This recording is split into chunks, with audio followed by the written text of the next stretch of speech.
Well, hello everybody. Welcome to Lesson 8 of In the Beginning, in the End. I am recording this lesson once again. This time, actually not from home. I'm actually recording this down in Florida. So after last week's class, my wife and I headed down to Florida. So we're down in Florida where I like to search for sand dollars in the ocean. And this is one that I actually found. Actually, we found a whole bunch of them one year, a few years ago. And I think it was there was this red tide that had come in, and I think it killed all the sand dollars. So we would go out there and dig our feet down into the sand when we were, in about chest deep of water, and we found all kinds of them. But it's evening here, so otherwise I'd show you the ocean out the window here, but you can't see it because it's dark. But I just love the beach and the ocean, and so we're down here. So here's actually what happened this week. I showed up for Monday night's class, and none of the technology was set up at all. None of it. And I couldn't believe it. It's like, oh my goodness, they forgot to set up all this technology. So we're in a classroom where I've got this kind of magic box that takes the feed from my HDMI, converts it into a little box. It goes through the system in this room and for the audio and visual. And anyway, none of it was set up. And it's like, I called my friend Brian up, who's helped me a couple times, like, Brian, are you coming tonight? And he says, no, I can't make it tonight to help you out. And I said, well, none of the technology is set up at all. And he said, well, I'll pray for you. And it's like, well, thanks, Brian. And he said a prayer. And then I called up the tech guy from the church, and he said, I'll get a guy over there right away. And the guy showed up, and we got all the technology going and set up. And we started on time, and everything worked great. I'll tell you what happened to the Zoom recording in a minute here, but it made me really think. It's like, okay, what was more helpful? Calling the tech guy and getting the tech guy over, or praying, having Brian pray that it would all work out for us? Kind of one of those deep questions, right? But Brian's prayer was answered. We got all the technology set up, and like I said, we started class on time, and everything worked. So, but boy, I then went into the class, and we talked a little bit about at the start of class on a little rabbit trail about why do we normally, Christians, we normally pray about the big things in life, right? Someone's sick, someone is in the hospital, and we always pray about those things. But sometimes the little things we forget to pray about. And it's why do we take, and I told this story, I got to tell it again because we got to record this because it was just such an important lesson for me when it happened. But it was a handful of years ago now, and a friend of mine had given me this book, and I really thought he had given it to me, and instead, it turns out he had just loaned it to me, and we were about to have lunch, and he had asked for his book back. And so it's like, okay, I got to find this book, and I got to bring it to him for our lunch. Well, the lunch was in 3 days, and I searched high and low, and I could not find this book anywhere. And I had searched my office, I'd searched my car, searched in my house, everywhere. And it's the morning of the lunch. In fact, I'm leaving. I'm getting ready to leave in like 20 minutes. And I stop in my family room, and I finally, after 3 days, I close my eyes and pray. Now the lesson is, okay, Jeff, why did you not pray 3 days before? I don't know, okay? I just didn't. But I'm standing in the middle of my room, and I close my eyes and I pray, oh Lord, you know all things. You know where this book is. I got to return this book. Please help me find this book. Amen. And I open my eyes, and there's the book, right in my view. I open my eyes, and I'm looking down next to the couch where I normally sit, and we've got this little end table, and it's got a shelf underneath the upper part. And I open my eyes, and I look down, and there's the book right in front of my eyes. And I just smiled at God, and it's like, how do you do that? And so and I actually have a few of these stories where I've just been convicted that, pray about the little things. And, we as people, think we can handle the little stuff on our own, and we forget to pray. Anyway, I told that story in my Sunday class a number of years ago when it happened. And you know what happened? We spent the entire hour, and everybody shared stories of when they had lost something, and they prayed to God, and they found it. And well, if he knows all things, he knows where your car keys are, right? So anyway, that's how we started the class, and we just had a wonderful time, and I just thought I'd share that with you. So anyway, on the Zoom call, so you guys know that it actually hasn't worked out very well, but I try to record the Zoom recording when we're doing the class live, and so I hit record. I remembered to hit record this time because I have forgotten, and so I've had to do the recording later on. This time I remembered to hit record. We got done with the class. I was closing down my computer, and Zoom just erped. The whole program just froze up, and I was stuck. I couldn't do anything. I closed out of the program, and I lost the whole recording. So here we are once again recording it in front of a computer instead of a classroom, which is always more difficult to do. But I actually like the format with the video picture up here. It turns out really well. So anyway, and I get to do the lesson all over again. So, and this is fun stuff, and I truly enjoy this. And I hope you are all learning something from this class about creation and just the power that we can trust the book of Genesis, and it is history. And I really hope during this first half and that God has become bigger. I know he's going to get much bigger when we get to the end stuff and we see the big picture from beginning to end. In fact, we're going to start that next week with my 7 Earths model. So that will be very good. We're going to put this concept of how has the earth transformed over the millennium from beginning of creation all the way to the end in our eternal state, and you're going to see these 7 Earths that are described in Scripture, and it's just really cool. So I'll have that handout and stuff for next week. This week, a little review. And before we review, though, now we need to pray, and then we'll get going. So let's pray. Father, we thank you for all this technology, how we're able to do all this. Sometimes it doesn't all work, and that's okay. And so we're doing this once again. But you know what? I think it's all going to work out very well. So I just pray that all of those who are taking this class and hearing these words would grow in their faith in you and come to know you just in a more biblical way, Lord. And we thank you that you are a good God, an all-knowing God who even knows all the desires of our hearts before we even know them. You know us better than we know ourselves, Lord. And so we thank you that you are worthy and trustworthy, and we can pray to you for the little things and the big things, Lord. So we trust in you, lean not on our own understandings, but acknowledge you in all of our ways, and you say you'll direct our path. So I pray, Lord, for this class, for me and my family, that you would direct our paths as we seek you. In your name, Lord, amen. All right, so last week, we talked about the Nephilim. This is the topic that I think I got more emails and more questions on leading up to last week than anything else. Well, what are the Nephilim? What about the Nephilim? Well, we saw and described who they were and where they came from and what happened to them. So we saw first that the sons of God saw the daughters of men, and they had children with them.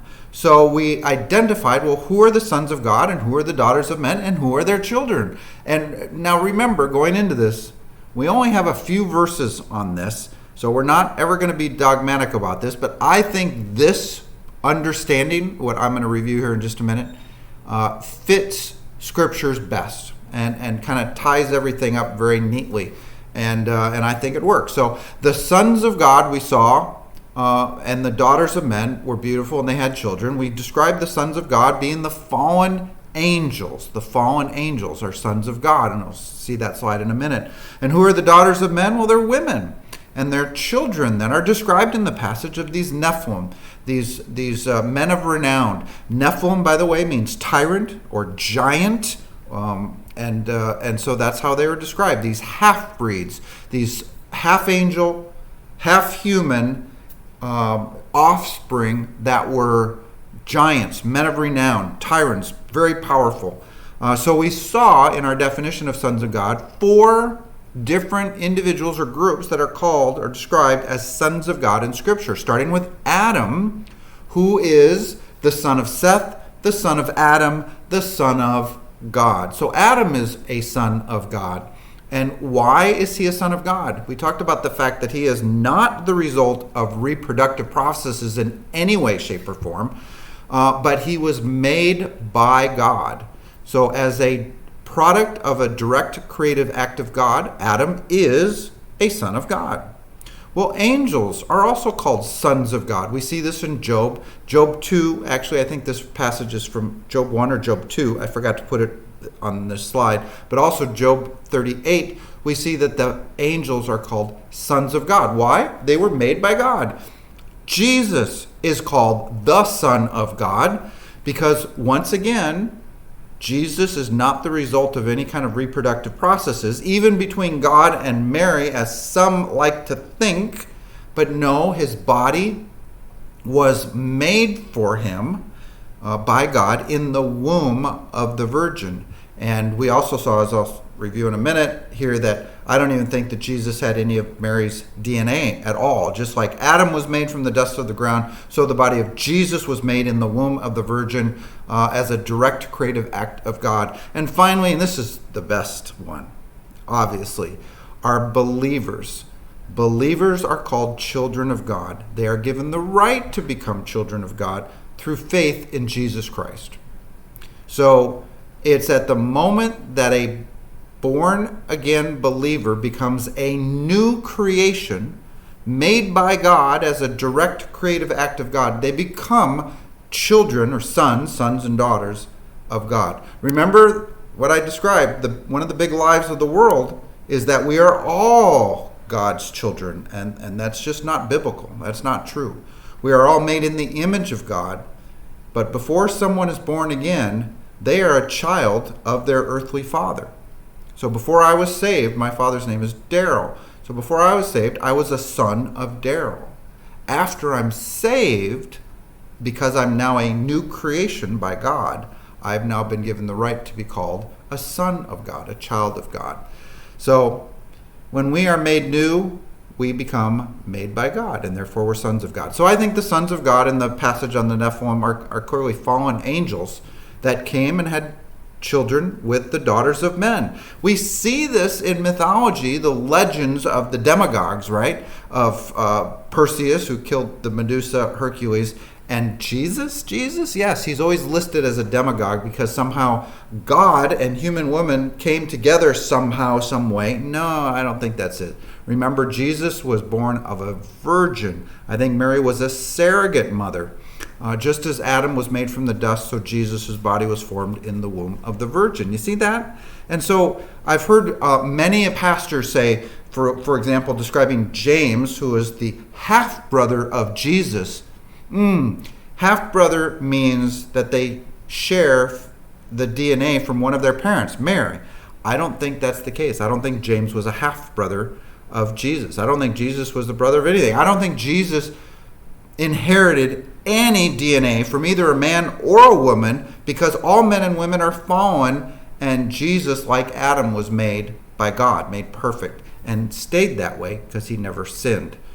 So I think there's a lot of theological ramifications there. We could spend an hour discussing them and talking about them, but I looked at this word conceived. Means actually it can mean conceive, as in being born or conceived in a fertility, reproductive kind of way.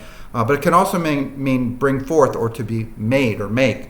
So I think Jesus' body, like we saw in Colossians, was prepared for him or made by God in the womb of the Virgin. All right, so what happened to the Nephilim when the flood came? Because remember, this passage about the Nephilim we see right before the flood, right?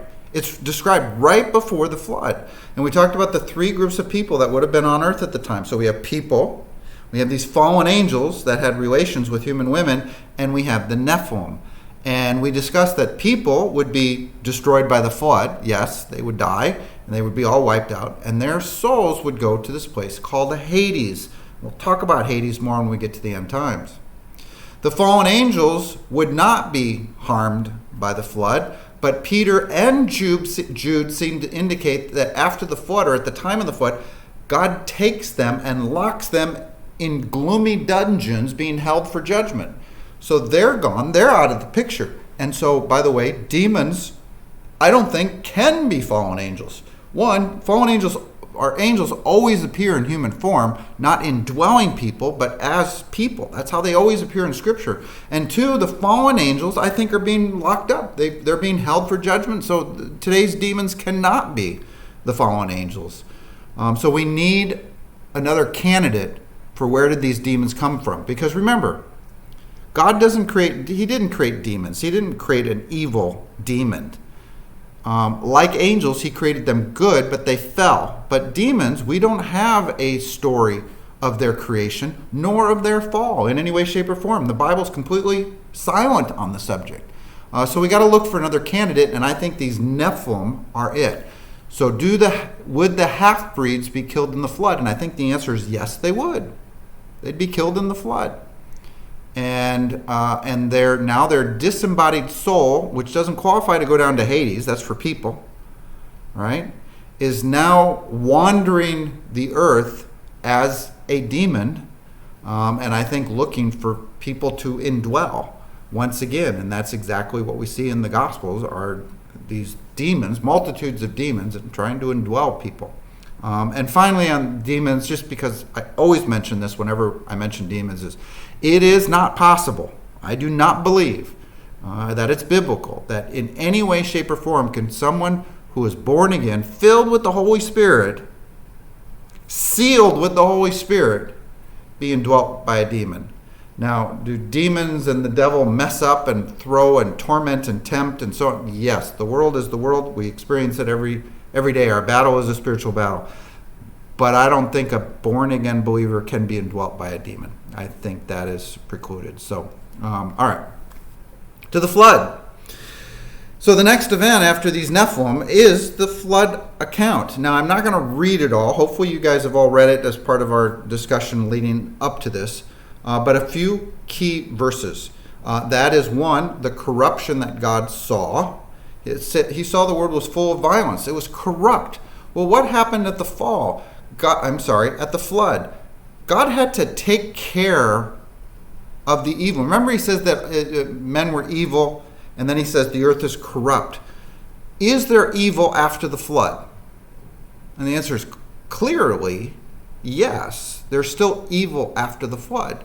So what did God take care of? What did he change at the flood? And I think this verse gives us the clue.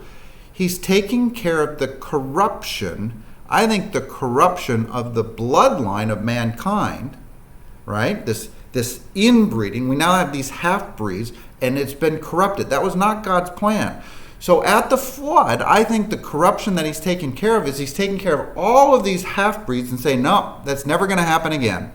And by the way, I'm going to take all the fallen angels who did this, and I'm going to lock them up in dungeons so it can never happen again. And then we have the 8 in the boat, Noah and his wife and his 3 kids and their wives, and they are 100% human DNA, and they are the ones who go out and repopulate the earth after the flood. No more Nephilim DNA, no more half-breeds, no nothing. And I think that is the corruption that God fixes, if you will, or deals with at the flood. So, yes, the corruption from the fall, in other words, sin came into the world at the fall, and there's corruption, and there's still corruption after the fall. So what is the corruption that he took care of at the flood? And I think that is the Nephilim. I think that's the corruption that God took care of. We also talked about some of the evidences last week for the worldwide flood. Go back and listen to that because I'm not going to talk about them again. The fossil record, we know that the fossil record is all over the world, and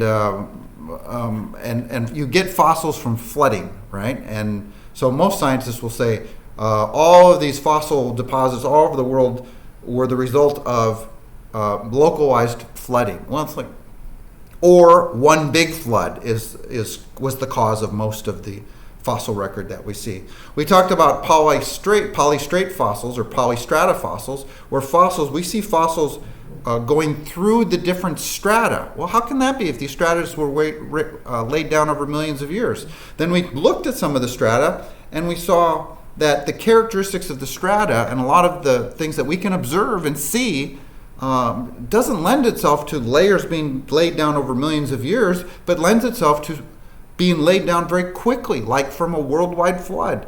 There's no erosion. We see stuff growing through it. We see fossils that cross different strata and different layers.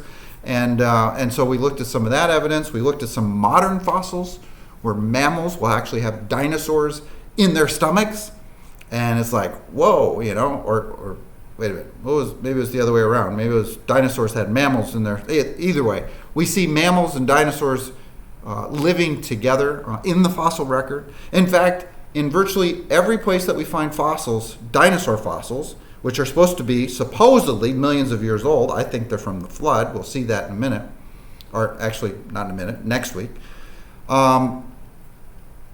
We also have lots of other fossils of modern day creatures like birds and mammals and modern day plants and so on. They're just never talked about. So we have lots of that. We looked at global flood legends around the world, which is fascinating to me. That how do all these cultures have a common legend unless they all came from a common ancestor, Noah and his family, who were recounting the stories of the flood.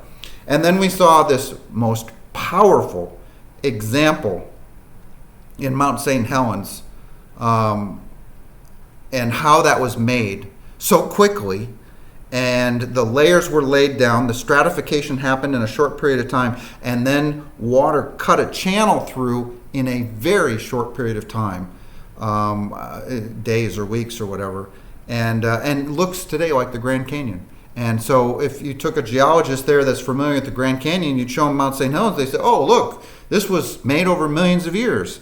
But now we know it was made in a very short period of time. And so now we take that knowledge and we go around the world and we can apply the exact same processes to the Grand Canyon because we see it.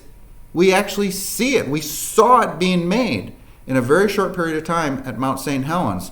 This carved out canyon through the sedimentary layers that we see and are defined. And it's a virtual identical model, much smaller, but identical to things like the Grand Canyon.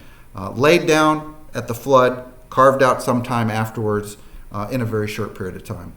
And then finally, why do we believe there's a worldwide flood? Is because God says it. Over and over, in fact, he refers to this flood and the flood of Noah. And as I mentioned, as Del Tackett said, I think most scientists would believe that there was a worldwide flood, except for the fact that the Bible says that there was a worldwide flood. And so they just deny it because the Bible says it. There's so much evidence for a worldwide flood. Most scientists should believe that there was one. So, all right, new stuff. Noah's Ark. It's fascinating to see. In class, I asked how many people had been to the Noah's Ark exhibit that's at the Creation Museum down, I can't ever remember if it's Indiana or Ohio or Kentucky maybe. And it's 500 feet long, 75 feet wide, 50 feet high, 3 stories. It's the largest wooden ship ever built. It took them over 100 years to build it. And they were in the ark, by the way, for over a year, or either just at a year or just over a year, depending on some of the chronologies differ a little bit. But a lot of people don't know that they were actually in the ark. Now, it rained. Obviously, the storm happened. I'm sorry, not a storm. The flood event and the rain fell for 40 days and 40 nights, but they were actually in the ark for a year. But a huge boat. By the way, this fin on the end, most people believe that would have caught the wind and caused the boat to always be pointing into the wind and therefore into any waves and stuff that were happening to come. And so, that's kind of a cool feature. And it's huge. And the people in my class that had been there say that the Ark exhibit is just amazing. I need to get down there sometime because as much as as I've mentioned, don't agree with the Creation Museum and Ken Ham that the universe is 6,000 years old. I actually think it's billions of years old, and I think Scripture points to that. Everything they have on the ark is I generally agree with virtually everything they have on the ark, including dinosaurs and the whole bit, as we'll see. So the passengers on the ark. So I already mentioned this. So Noah and his wife, and then Shem, Ham, and Japheth, and their 3 wives. These are the 8. Remember the Chinese character for flood had the number 8 and the symbol for 8 in the flood character, and I just think that's so cool. I mean, I'm sure it was these 8 that is how that got there, and the legends from it. So, but those are the 8. And as I said before in class, a number of people asked, well, so there was no Nephilim DNA at all? It's like, no. I think God had to take care of all the Nephilim DNA, and so these 8 would be a 100% human DNA, and I think that's the corruption that God took care of at the flood. So, and he took 2 of every kind of animal, and we will get to that more and look at that in a little more detail towards the end of the class here today. So, but 2 of every kind of animal. Here's the one chronology that I found that kind of describes the time of the flood. You can see that starting, I'm going to use my cursor here, and I think this will be recorded. So you see that 7 days before the flood starting, on the 17th day of the 2nd month, Noah is told to go into the ark. And then we have the 40 days of the event itself, where the rain fell for 40 days. The rain stops and the ark comes to rest on 150 days. And then we have this 5 months worth of time leading up to the 16th day of the 12th month, and the flood is over. The first day of the first month, which is, according to this, 315, he opens the door, and then this chart says 56 days later, or 370 days, so about a year, Noah leaves the ark. So they were literally in that ark for about a year. Now, I've got a video because I've taught this class a couple of times, and I remember one time I said, remember, this event was not a rainstorm. This was not, clouds dumping rain. And a couple people in the class took exception to this, and it's like, guys, you cannot flood the whole world with some rain clouds. There was something else going on, and in fact, the Bible describes the water in the depths bursting forth, right? And actually the heavens bursting open. So we're going to talk about that a little bit, and what happened. What do some scientists believe happened? Now, I have looked at a number of different theories, and I'm going to show you this video, and it's a little bit longer. I think it's about 12 minutes or so, and it's called the Hydroplate Theory. Dr. Walter Brown has been teaching this theory for several decades. A number of people have brought up this theory and have expanded on it here and there and so on, and written about it and so on. It's widely known. Personally, I think this is, and remember, I'm not a scientist, but I think this picture best describes, I think, what probably happened at the time of the flood.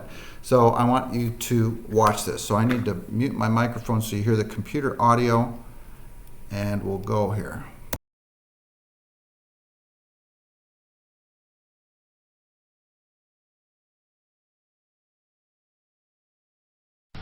Could it be that hidden within this simple description, the answers to the skeptics' most difficult questions may be found?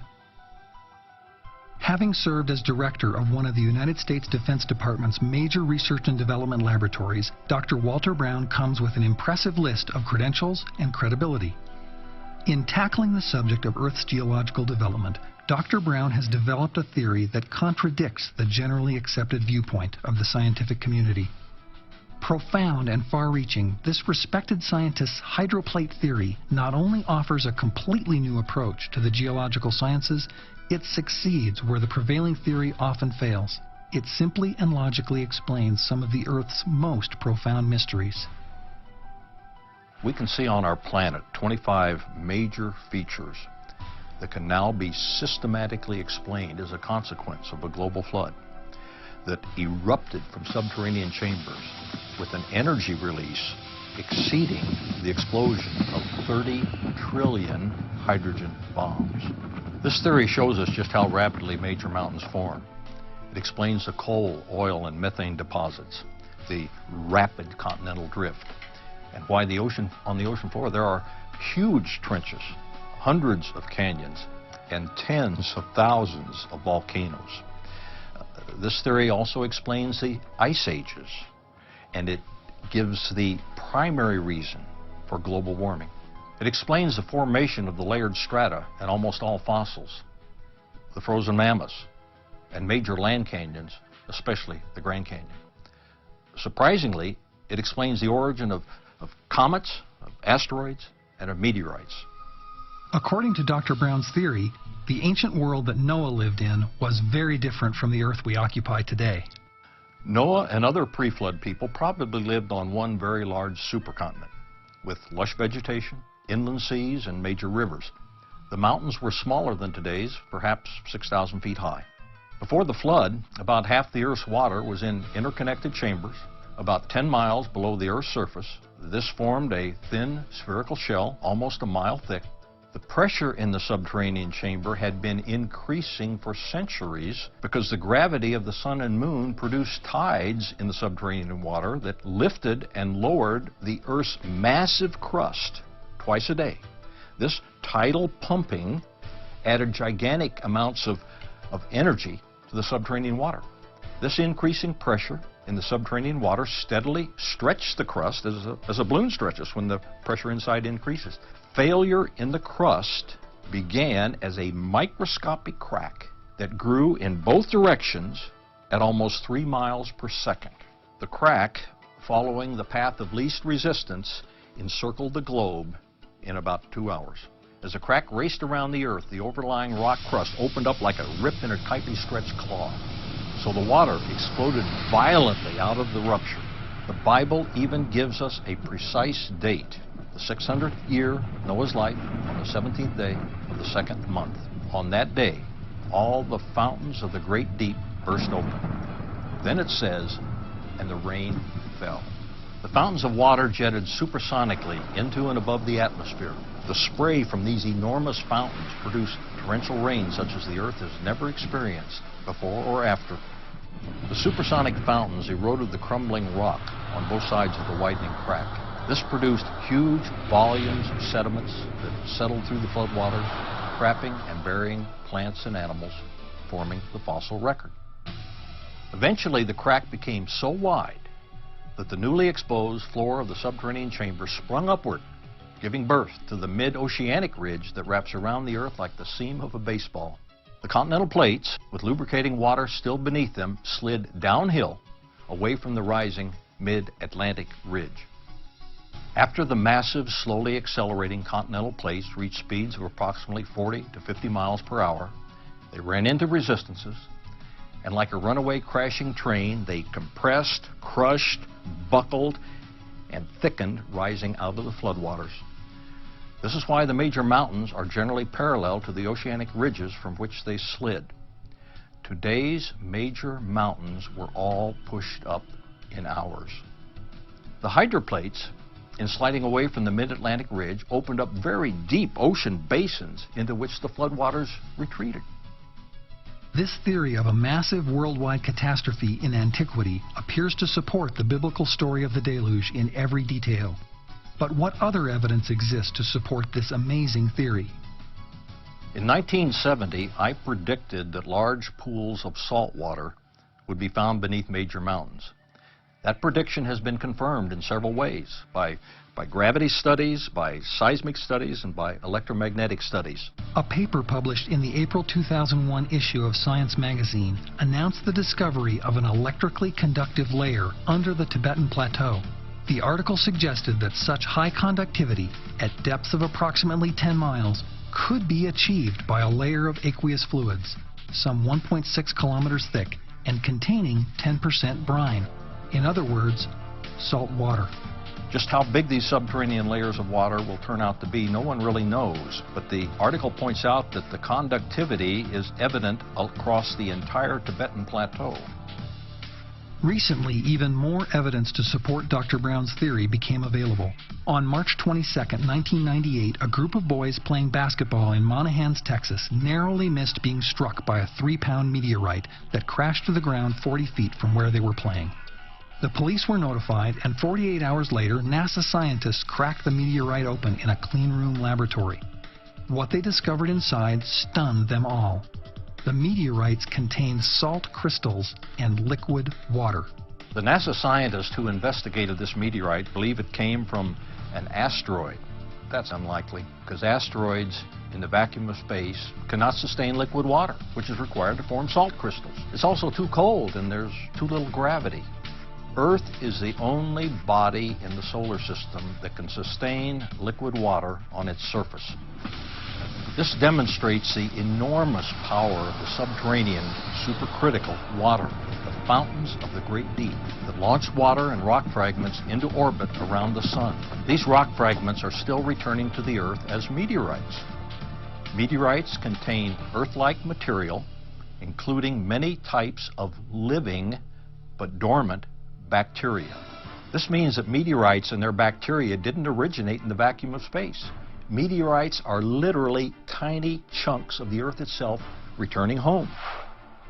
Scientists are also scratching their heads over another recent discovery. On the Kola Peninsula in northern Russia, they have created the world's deepest hole, extending to a depth of 7.5 miles. At this depth, what they expected to find was a layer of basalt, Earth's most common type of volcanic rock. What they actually discovered was something entirely different. The hole didn't reach the basalt underlying the granite continents, but to everyone's surprise, they did reach hot, salty water flowing through crushed granite. Geologists are mystified, but the hydroplate theory provides a simple explanation. Did the springs of the great deep burst forth and flood the entire Earth, just as the Bible says? Dr. Brown's hydroplate theory offers us a plausible scientific explanation for how this may have happened. But is there something more important to this theory? Could it be yet another example of the supernatural engineering observed throughout the Bible? If we now know where the water of the Great Flood came from, the same water that was instrumental in forming the fossil record, then when the Great Flood receded, where did all the water go? The answer to that question not only bolsters the scientific theory that a worldwide flood actually took place, it also provides an alternative explanation for the formation of one of the world's greatest natural wonders. This is the question that stops most scientific investigators dead in their tracks. Yet the hydroplate theory makes the answer obvious. As the hydroplates crashed, they thickened and rose out of the water, forcing the floodwaters over the continents to recede. Simultaneously, upward surging subterranean water was choked off. As the floodwater drained off the continents, every continental basin was left brimful of water, producing many post-flood lakes. During the following centuries, some lakes breached their boundaries by either spilling over their rims or undercutting their banks. The rapid, catastrophic discharge of these lakes, much like the collapse of a large dam, carved canyons. Several centuries after the flood, two very large ancient lakes, Grand Lake and Hopi Lake, sitting on top of the high, rising Colorado Plateau, breached their boundaries and carved the Grand Canyon in just a few weeks. The massive canyon was not carved by the relatively small Colorado River over millions of years. That river is a consequence of the carving of the Grand Canyon. Can the residual waters of Noah's flood account for the amazing natural beauty of the Grand Canyon? If Dr. Brown's theory is correct, then the Grand Canyon was carved only a few thousand years ago, and nearly every geology textbook needs to be rewritten. One has only to look at the Earth's anomalies to see that the hydroplate theory provides a far better explanation of the Earth's present condition than the other more prevalent, well-propagated, but highly implausible theories. Were key geological markers, like the Grand Canyon, formed over millions of years? or did they come to be within the short time frame of Noah's flood? The Hydroplate Theory, which supports the story of Noah's flood, says it was the latter. If that is true, what better example of supernatural engineering could one ask for?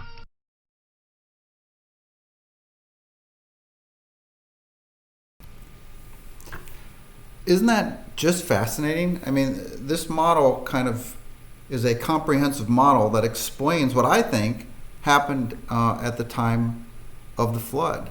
So, from the Grand Canyon being laid down by the flood, all the strata, and then being carved out in a short period of time, to even these, rocks that are coming back from Earth that have salt in them. Some of even have microscopic bacteria or dormant bacteria or whatever.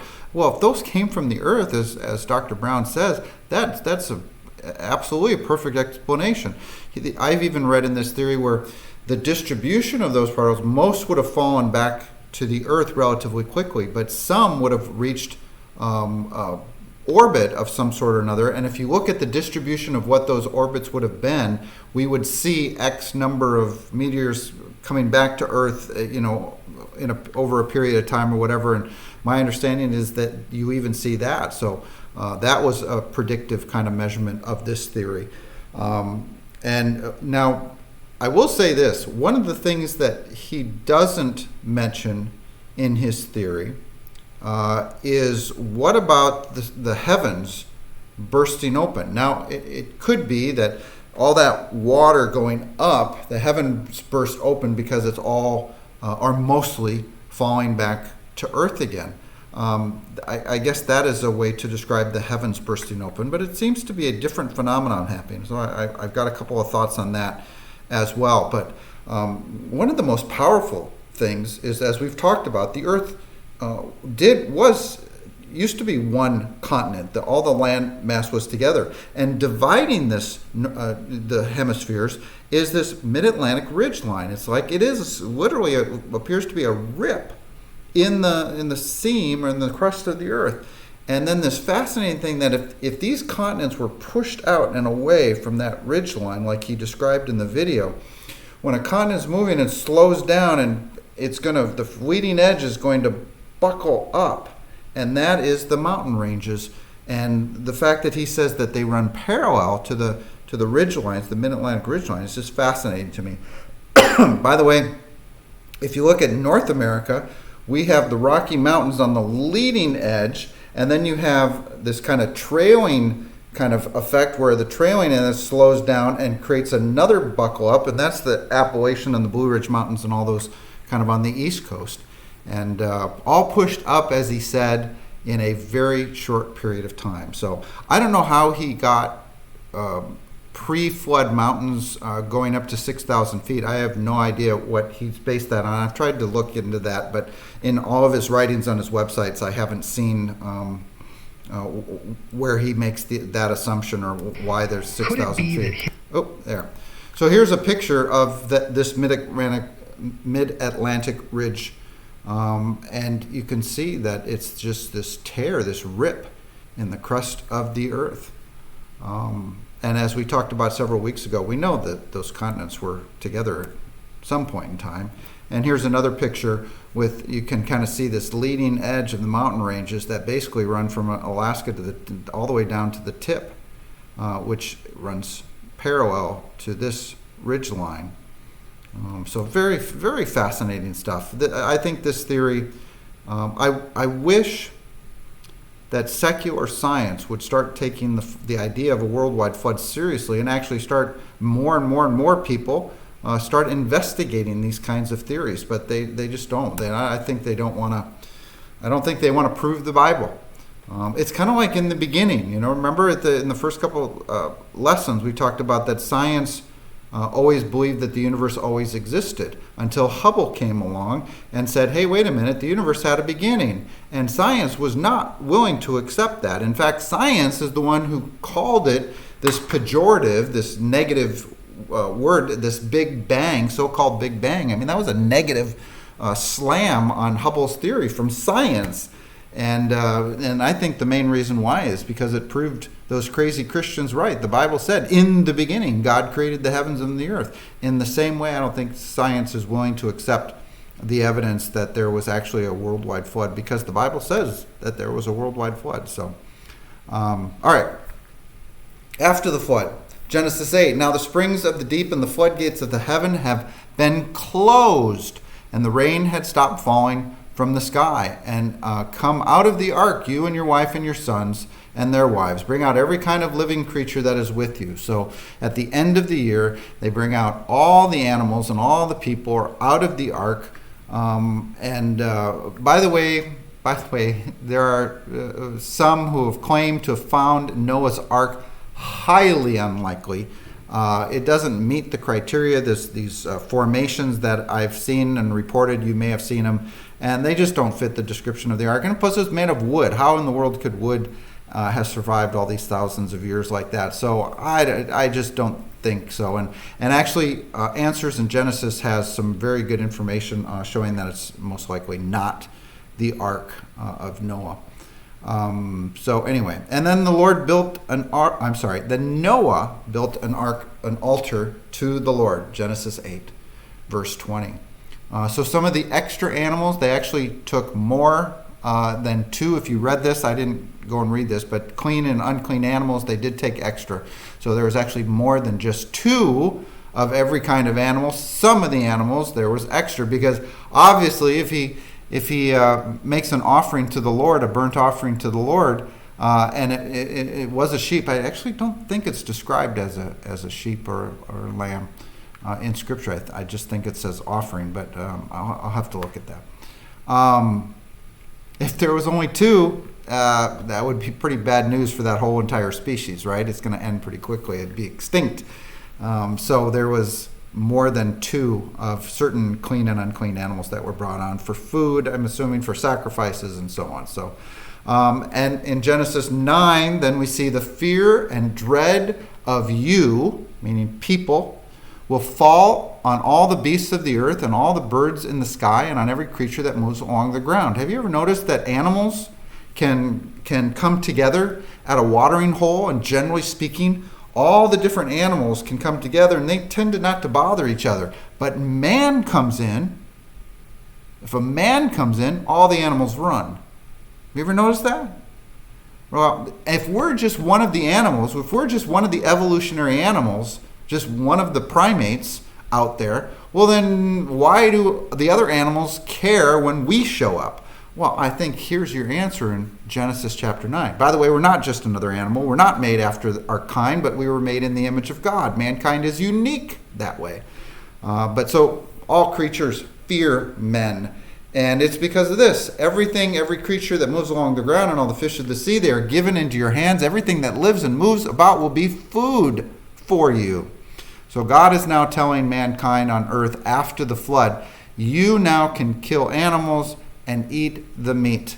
And so we have a couple of my favorite right there, bacon wrapped tenderloins. I mean, it just doesn't get any better than that. So I'm not saying that I'm glad there was a fall and a flood and so on, but there you have it right there. But no, I'm sure mankind was very satisfied before eating meat as well. So just as I have given you the green plants, I now give you everything.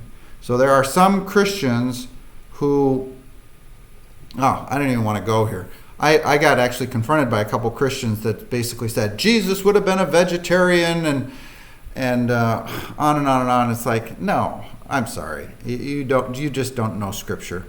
You're pushing an agenda and using a couple passages here and there to justify your position. But God gave Noah and his descendants the freedom to eat the meat. We see that in the New Testament as well. Peter, for example, get up, Peter, kill, eat. Nothing I've made is unclean. So there you go. Anyway, long discussion. I actually cover that in a class I do called Law versus Grace, and we cover that in more detail. But and he says, be fruitful. As for you, Genesis 9:7, be fruitful and increase in numbers, just as he told Adam and Eve. And now that we're back to one family again, he says, multiply on the earth and increase upon it. Cool. Now, this is something I'd never looked into before this time teaching this class. But I found this chart, and I found some other examples of people who have estimated what the population of the earth would have been at the time of the flood. Well, it's a couple simple assumptions, actually. Mankind lives to be 900 years old, tends to have X number of kids over 1,600 years, and where do you get to? And there are some who estimate, as this chart says, 9 billion people. I've seen estimates ranging from 1 billion to 9 billion people on the face of the earth. This past week, I've actually asked some of my friends, trivia question, how many people were on the earth? Most people think, hundreds of thousands at most. Nobody guessed even over 100 million, I don't think, let alone a billion or more. And it's fascinating that the earth could have been very, very populated before the flood. So anyway, take that for what it is. Here is the chart of the descendants then from Genesis 9, the sons of Noah, who came out of the ark, were Shem, Ham, and Japheth. Ham was the father of Canaan. These were the 3 sons of Noah. From them came the people who were scattered over the whole earth. And so literally, every single person on the face of the earth is a descendant of Noah, just as every single descendant on the face of the earth is a descendant of Adam. So Adam and Eve came and spread out into potentially billions. That got narrowed back down to Noah and his family, and the earth once again was populated by Noah and his descendants. And you can see from this chart here, so Shem went into the Middle East, Western Asia, and we see the different descendants of him and where they think they went. We see Ham going into Africa and Japheth going into Europe and the different areas of Europe. And then, of course, we got Babel, which I'll mention just briefly next week. Not this week, but when the languages are confused and the people were divided up. And so this raises the question, the obvious question, well, wait a minute here. Don't we have different races all over the earth? And the answer is no, we don't. We have one race. It's called the human race. We have different ethnicities and nationalities and people groups, and yes, they have different physical characteristics, height, and skull shapes and facial features and skin color, but every single person on the face of the earth is a descendant of Noah and his 3 children and their wives. And you say, well, wait a minute, how can that happen? Well, now, I don't often quote Dan Aykroyd. If you are familiar with the old comedian and Saturday Night Live guy, Dan Aykroyd, I know I've never quoted him before in a Bible study and probably will never quote him again, but this quote is spot on. He says, we must come to the point where we realize that the concept of race is a false one. There is only one race, the human race. We are all descendants of Noah.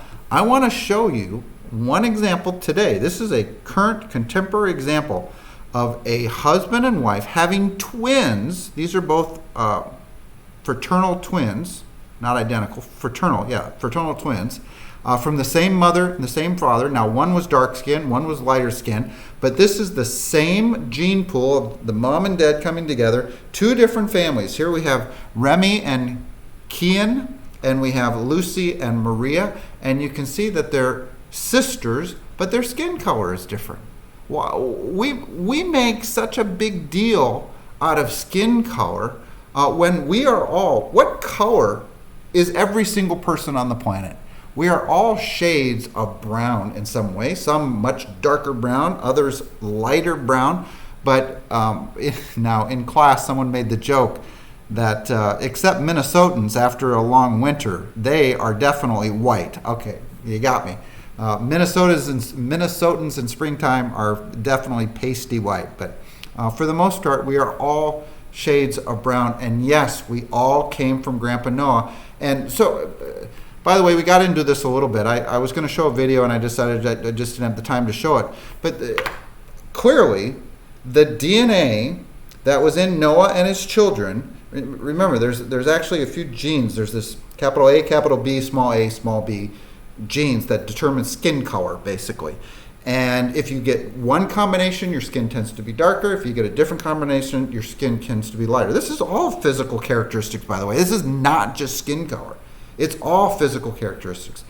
And a gene pool, has the capability of producing a full range of colors, okay, of descendants. Their descendants can be any number of colors, depending on how those genes randomly come together through reproductive processes.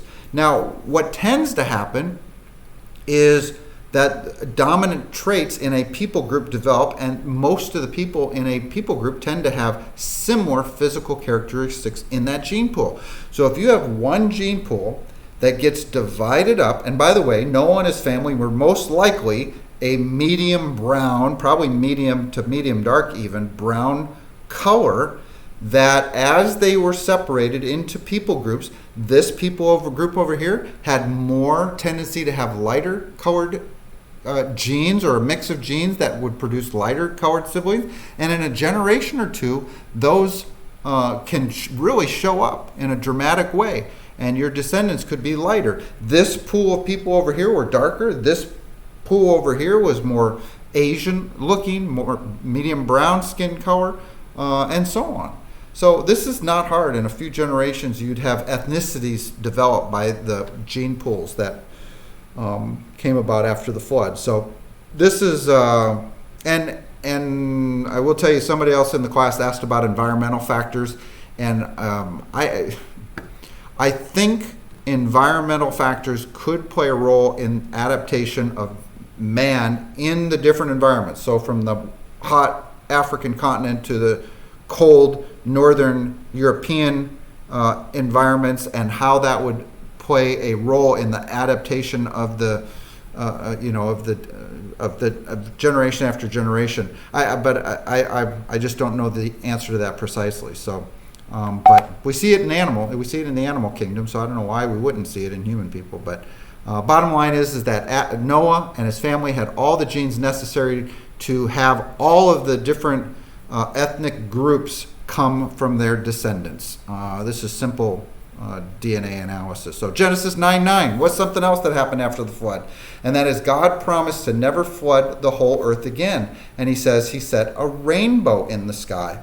Well, if he set it in the sky, it means that there was never a rainbow in the sky prior to after the flood, when he puts it in the sky and he says, here, this is my covenant with you, never to destroy the earth again.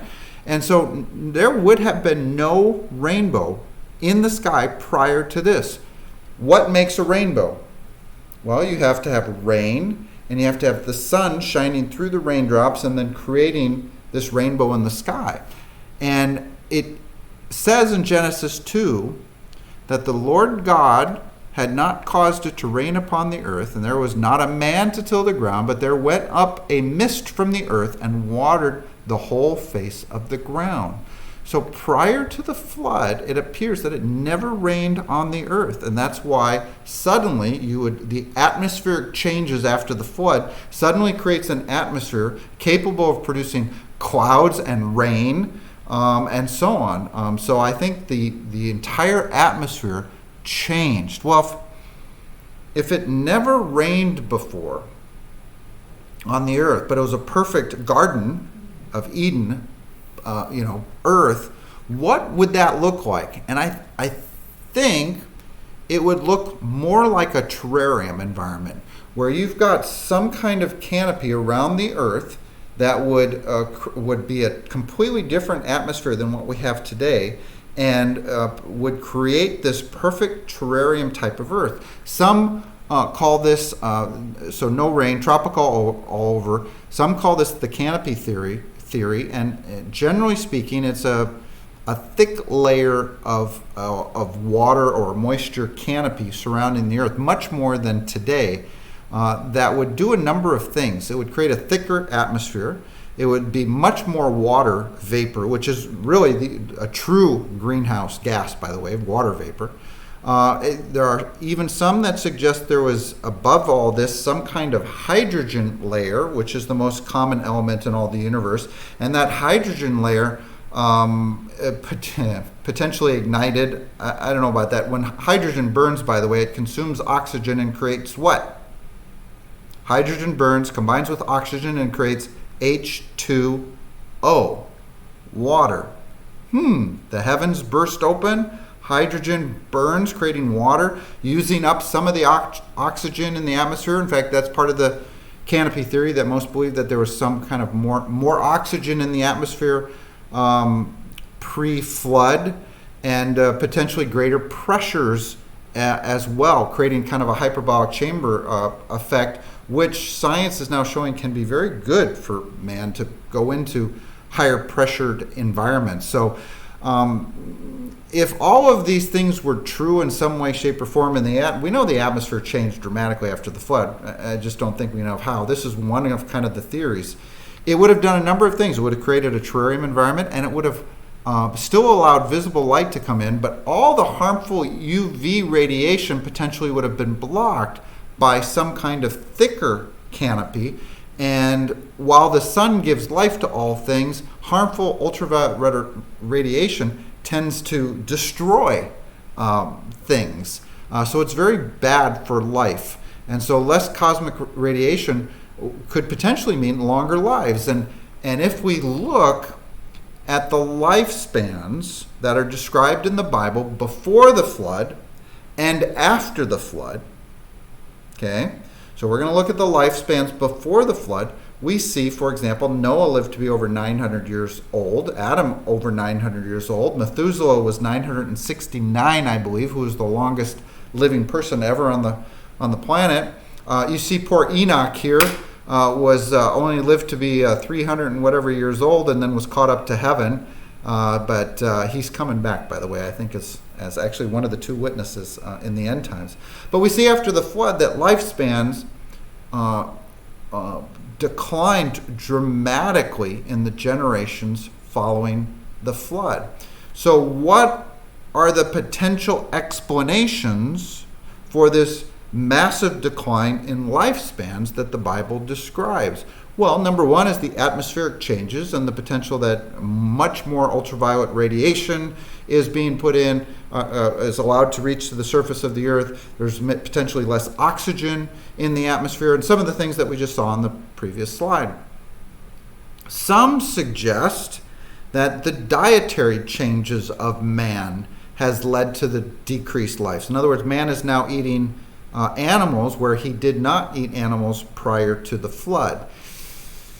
Yeah, I think bacon extends your life. All right, I'm just going to say that right now. So I don't know if that's part of it or not. So I know a lot of the vegan folks out there say that that is the healthiest diet you can have and that it's not good for you to eat meat, but I don't know. Genetic defects in the limited DNA pool. In other words, because we went down to 8 people, the gene pool was limited, and maybe there was some genetic issues in Noah's and his children's DNA that, if they were part of a larger population, wouldn't mean a whole lot, but because everybody came from that, those genetic defects would have been passed on from generation to generation. I mean, we have no Bible verses for any of these things, obviously, but that's just one theory. I kind of wondered, well, why would God pick Noah then if he had some kind of genetic defects in this limited DNA pool? So, and by the way, Adam and Eve were a limited DNA pool. Now, they were made by God, so they were perfect in every way. Noah came along 1, 2, 3, 4, 5, 6, 7, 8 generations later, or 9, 10 generations later. 1, 2, 3, 4, 5, 6, 7, 8, 9 generations later. Anyway, that's just one of the ideas. But God does say in Genesis 6, verse 3, "Then the Lord said, My spirit will not contend with humans forever, for they are mortal. Their days will be 120 years. And ever since the flood, pretty much there's nobody on the planet who exceeds by more than I can't remember what the oldest person is on the planet or has ever lived, but 120 years is pretty much about it. That's about the upper limit of lifespans, clearly. So, and that seems to be God ordained and or a fact that basically says after the flood, this will be man's lifespan. So, one more aspect of this whole idea of a global flood that really comes into play is the idea of the Ice Age. We all know that there was an Ice Age. We live in Minnesota, so at one point in time, there was massive amounts of ice built up where we are, actually. So here's a short video that explains how the atmospheric changes post-flood could have led to the Ice Age, which would have come right after the flood. So let's watch this.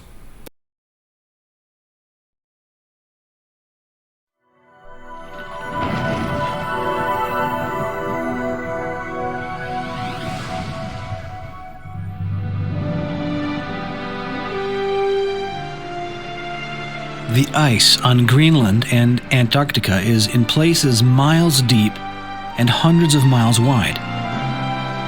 In the present, however, all but the edges of these ice sheets are cold deserts.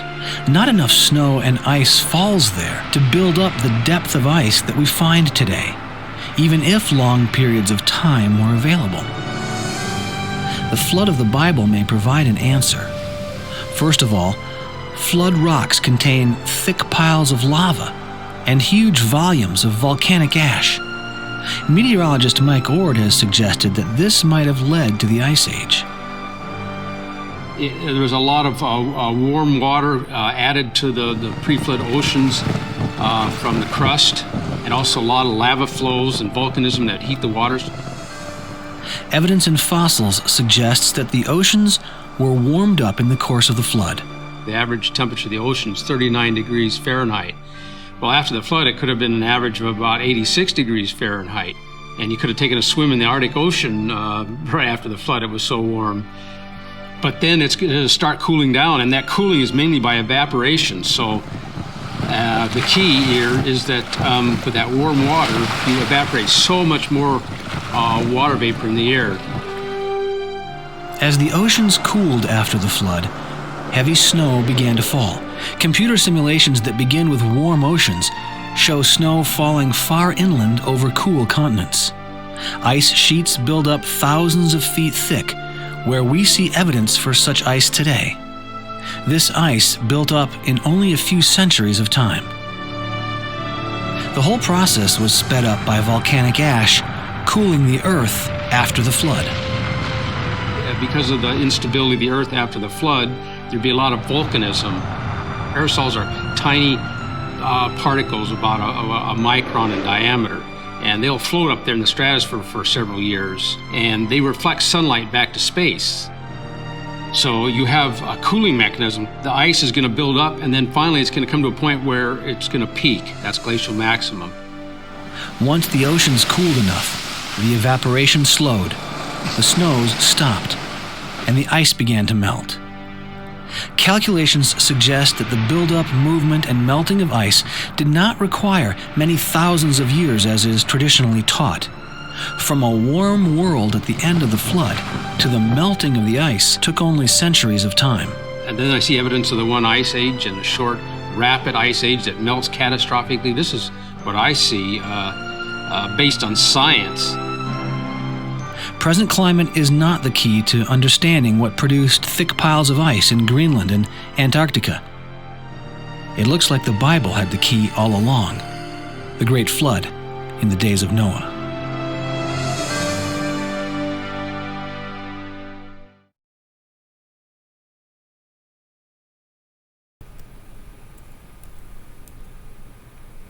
I think it's fascinating that so much of science is based on that passage we just saw from 2 Peter. We read that passage a few weeks ago, and it says that they believe that everything has gone on as it has been since the beginning, and that's just not true. It hasn't. We see in the flood a global catastrophic event that explains much better what we see today than gradual processes that have been going on exactly the same way for thousands and millions of years. So so that even the ice ages fit in to this flood model as well. And we actually heard Dr. Brown, although he didn't get into the detail in his video, describe that or mention that he also believes that the massive accumulation of snow from the cooling planet from the massive flood event is what caused the ice ages after the flood. So,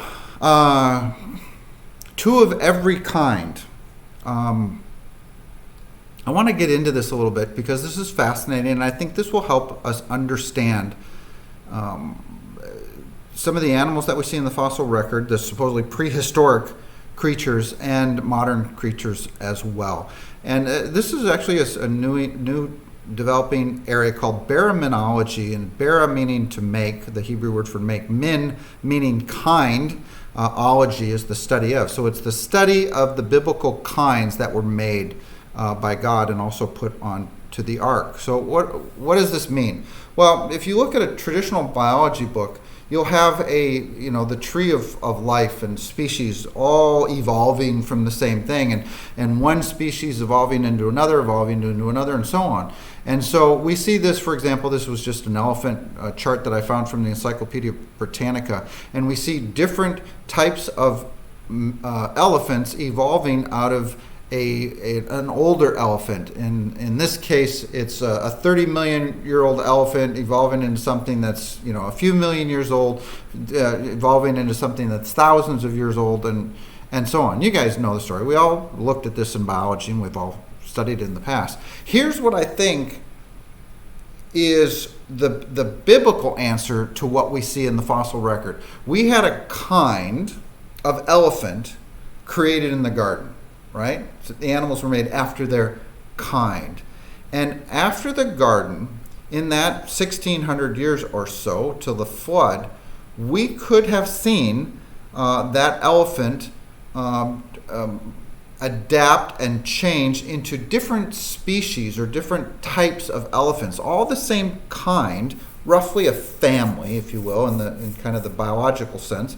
But they're all still elephants. This is not macro evolution where you've got elephants suddenly turning into whales. That's not what we're talking about. We're talking about within a species, within a kind, we have adaptations, and this developing into other what we would call species today, species of elephants, and all of the fossil records that we see, these would have been all pre-flood, different types of elephants, of the elephant kind.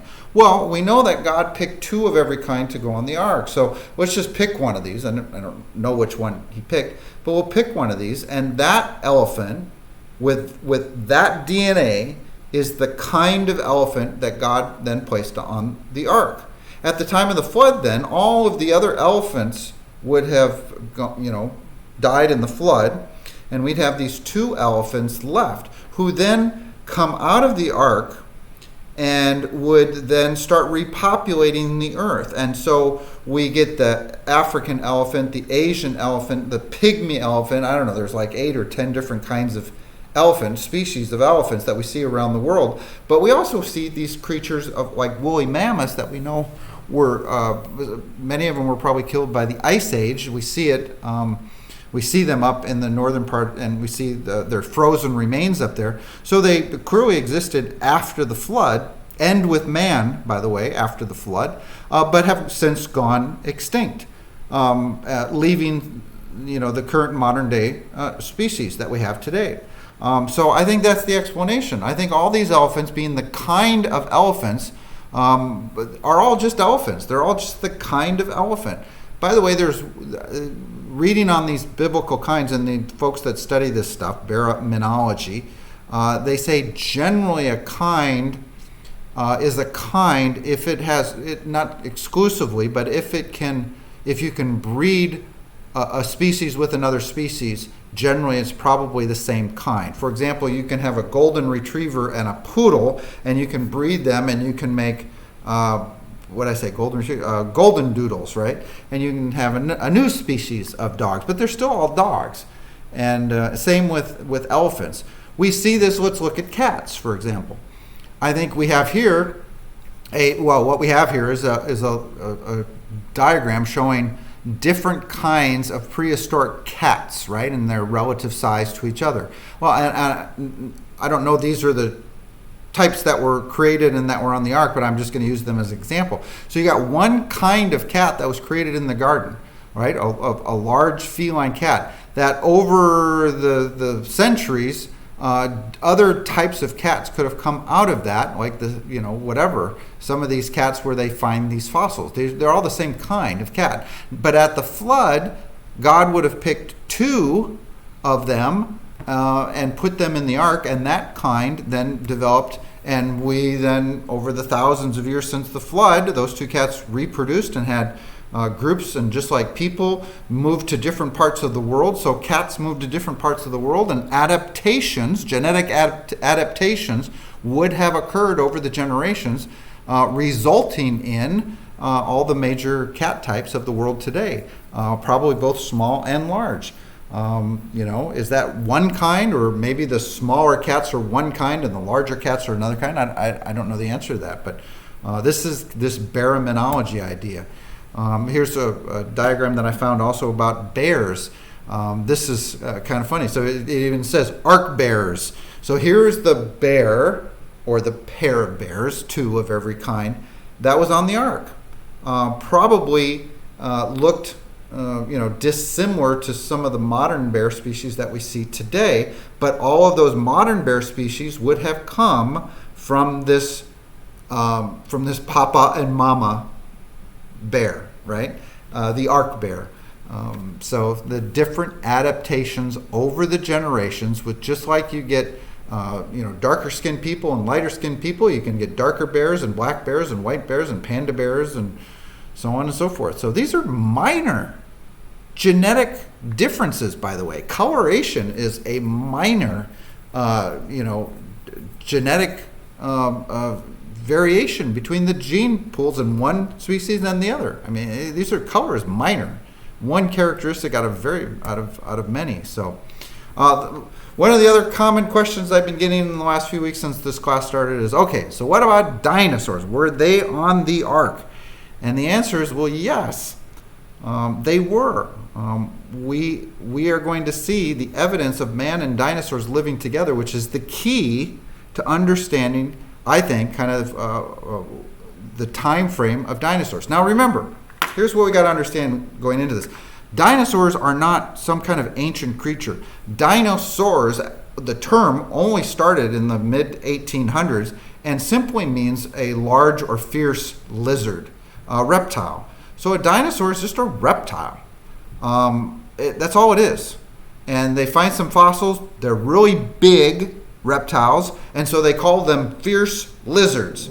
But they're just reptiles. A crocodile today is a dinosaur, a dinosaurus, which is where the word comes from, a fierce lizard.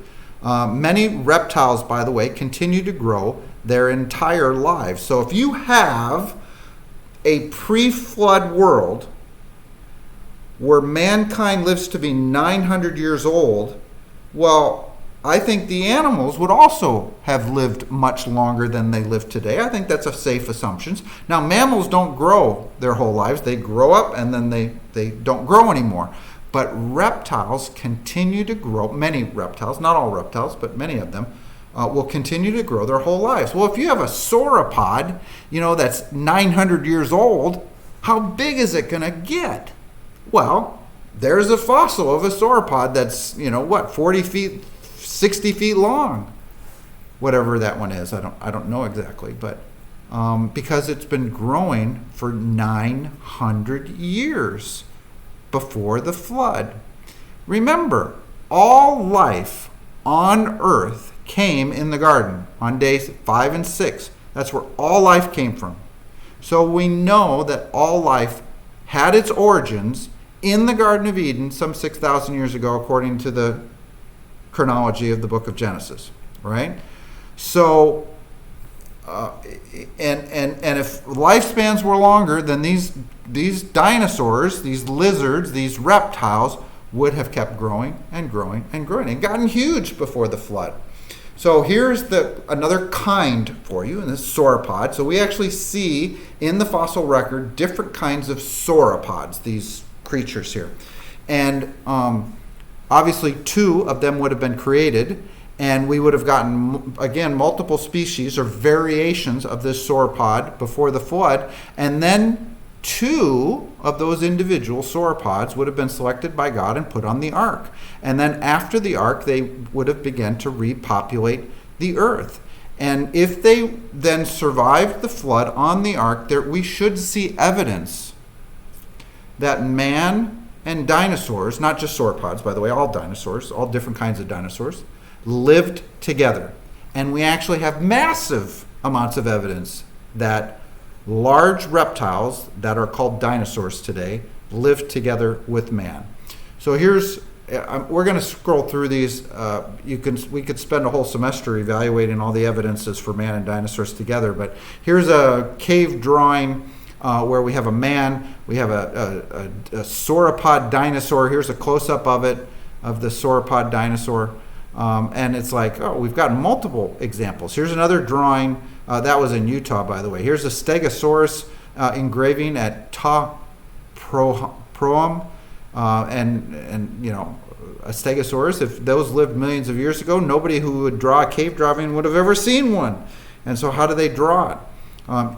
This is an incredible collection of rocks down in Peru. They're called the Ica stones. And there's hundreds and hundreds of etched stones. Here's looks like a triceratops being ridden by a man. How is that possible if dinosaurs lived millions of years ago and man didn't come along until 100,000 years ago or whatever they say? But no, this is evidence that man and dinosaurs lived together. Here's another one. Here's a man being attacked, and it looks like some kind of T-Rex or something, and he's got a knife in his hand trying to defend himself, so maybe that was an event that happened at some point in time. We also have something called a Kambaro Figurines. This is a collection of thousands of figurines that you can see here. Here's one with a sauropod, looks like either stomping on or harming a human being. How would that clay figure? Here's another Triceratops. It looks like being ridden by a person again. Wouldn't that be fun? I'd like to ride on a Triceratops. Here's a couple of sauropods on a Mesopotamian cylinder that dates back 3500 BC.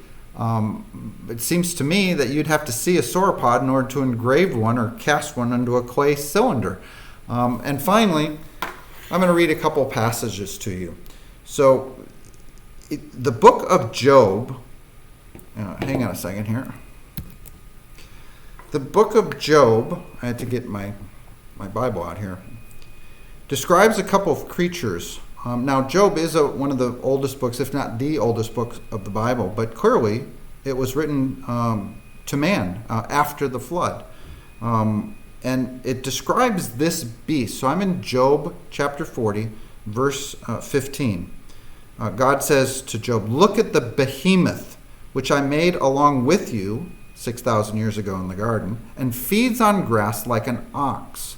What strength it has in its loins, what power in the muscles of its belly. Its tail sways like a cedar, the sinews of its thighs are close knit. Its bones are tubes of bronze, its limbs like rods of iron. It ranks first among the works of God," and it goes on and on. My Bible that I use is an NIV study Bible, a 1984 NIV study Bible. And in the text note for this animal, it says, most likely an elephant. Well, what does an elephant's tail look like, by the way? I mean, an elephant's tail is tiny. This animal that's being described has a tail that sways like a cedar tree, verse 17. I mean, I don't think anybody could possibly conclude that this is an elephant when it talks about a tail like a tree, for goodness sakes. But this does seem to describe perfectly a sauropod, a great creature that God had made.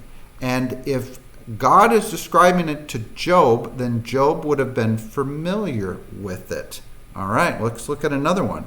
Job 41, starting in verse 1. Can you pull in the Leviathan with a fishhook, or tie down its tongue with a rope? Can you put a cord through its nose or pierce its jaw with a hook? Will it keep begging for mercy? Can you make it a pet like a bird, or put a leash on it? Will traders barter for it? Can you fill its hide with harpoons, or its head with fishing spears? I mean, the answer sounds like is no, you can't, because this creature is too hard to pierce with a harpoon. If you lay a hand on it, you will remember the struggle and never do it again. No one is fierce enough to rouse it. Who is able to stand against me? It goes on to say of this Leviathan, its strength, and who can strip off its outer coat? It's like a double coat of iron. Who dares to open the doors of its mouth? For its fearsome teeth and its rows of shields are tightly sealed together. They are joined fast to one another. They cling together and cannot be parted. Its snorting throws out flashes of light. Its eyes are like rays of dawn. Flames stream from its mouth. Sparks of fire shoot out. Well, what does that sound like? Kind of sounds like a dragon, doesn't it?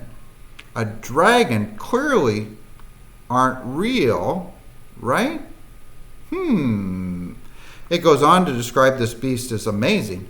Well, I'm going to point out a couple of creatures that we have fossils for that are potential candidates for this Leviathan. It seems like it lives in the ocean. So here's a Docosaurus. Look at its fierce teeth and the scales. Here's another creature, the Plesiosaurus. Although I don't know that a Plesiosaurus has scales, but these are the types of creatures that lived in the sea even after the flood, but have obviously since gone extinct. Although this Plesiosaurus, some think that the Loch Ness Monster was actually a Plesiosaurus, and maybe there was actually one of those living in Loch Ness that survived and since has died, but who knows. This is a frise of the legend of St. George slaying a dragon in 300 AD. Well, if you look at this lizard, this dragon that he slayed in this picture, which is cut out over there on the left, and you look at the fossil of this Nothosaurus, it's like, whoa, did St. George slay a dragon or a giant lizard after the flood that was still around and that has since gone extinct? I mean, after all, that's all a crocodile and an alligator is. These are just giant lizards. They're dinosaurs that are still alive today. Most of them have gone extinct. Some of them have still survived. If you even look at the Chinese zodiac, every animal that's on the zodiac, except the dragon, we know is the literal animal, from the monkey and the sheep and the horse and the snake and the rabbit and the tiger and ox and so on, the rat. But then it has this dragon. And it's almost like, hey, this dragon was a real creature. It was just a reptile, a fierce reptile. Was it this Leviathan that's being described? Maybe. Maybe that's it. But there's lots of different candidates that we can have. So here is, by the way, an example of a flying lizard. Much like the flying squirrel that glides when it jumps, so too this lizard can literally glide through the air. And maybe, just maybe, that's what these dragons were of old, these legends of dragons and giant flying reptiles.